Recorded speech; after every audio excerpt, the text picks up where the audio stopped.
ऐसा कदल बनू बूढ़ा जी तुम ध्यान दिए पतर की सैया शराबी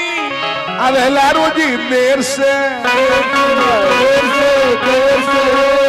रहन पुरन काऊ धैले बा फेर से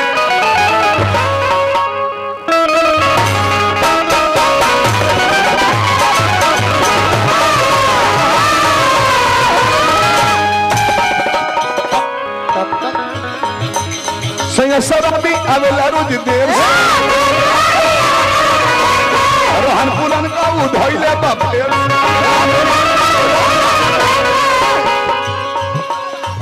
अपनौले बनाया टेक्निक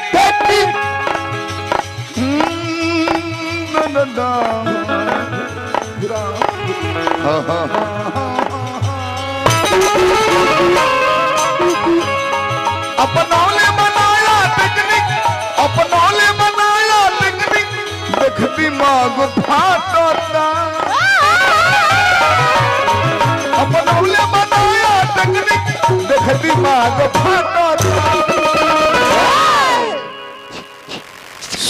सैनिटाइजर लगा के बोलमुआ हमर लिप्स जटता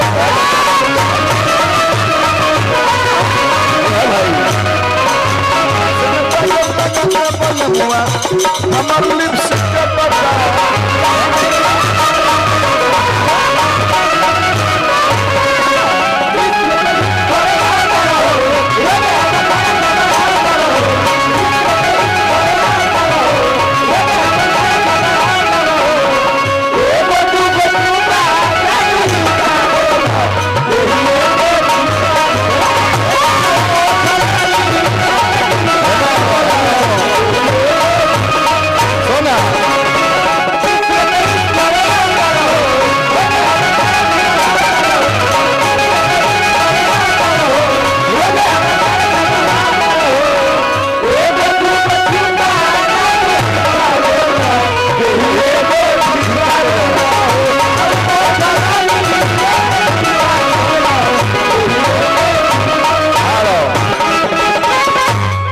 है ना ध्यान मत दो दाढ़ी पाकल मत देखियो मोहब्बत बहुत बड़का हो बड़का नाचल छोड़ के चल जाए पर जहां आइल बड़ू त हम जिला में अपना पानी चढ़ावे के पड़ी वो ना पानी चढ़ाव तो होला बढ़ जाएगा पड़ी बढ़ जाएगा 3 दिन खड़े रोटी खा खड़े रोटी बिक द धो के फिर बेच देबो होटल में कवि जी रेस बनी कवि जरे वीरेंद्र यादव जी कवि जी जकर गीत हम कोई बोल बनी होगी है क्या कर हो के जाल बजे ले मनाओ तो मानत ना होई पियकड़ बहुत क्रिया खाए में तेज हमेशा चिकना से बेसी तेज क्रिया खा ले तार को समझा ऐसे छोड़ देनी पतनो मन ही बाकी मन लाना पड़िया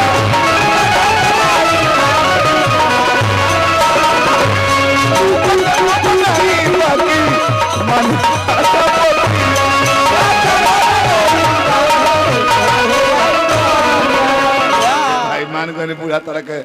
कलर हम को हई कोयल नियर तार बोलिए बाकी जब हलवाइया हो बजा के लइका गइल हो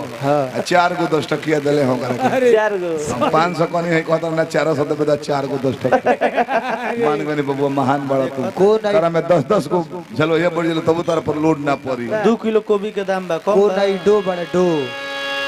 2 किलो कोबी प्योर कोबी बाड़ो एंगा देखि नु हो कहना गए हो बाबा जी बैठल ले हम वीरेंद्र भाई बैठ जा ना ना 2 मिनट फिर अभी जी बैठ जा अब जाने की घर भले कोहड़ा बन त ब्यास लोग के भेजे के बा भेज देता नहीं चल जे हो जा घेरी सो चल जे जन्नी तब प्रोग्राम में आवेले सन लई कोन हमने कही हिंकरो का देखनी है सवेरे भोरवा में जहां सिंगल को नहीं रहुए पतरे कोबी छान के दिया अपना से निकाल तो कोबी बूढ़ा में होए को बाबा जी बड़े के हमरा के कोबी चाहिए बाकी पढ़ा लिखल है ना हां अब बूढ़ा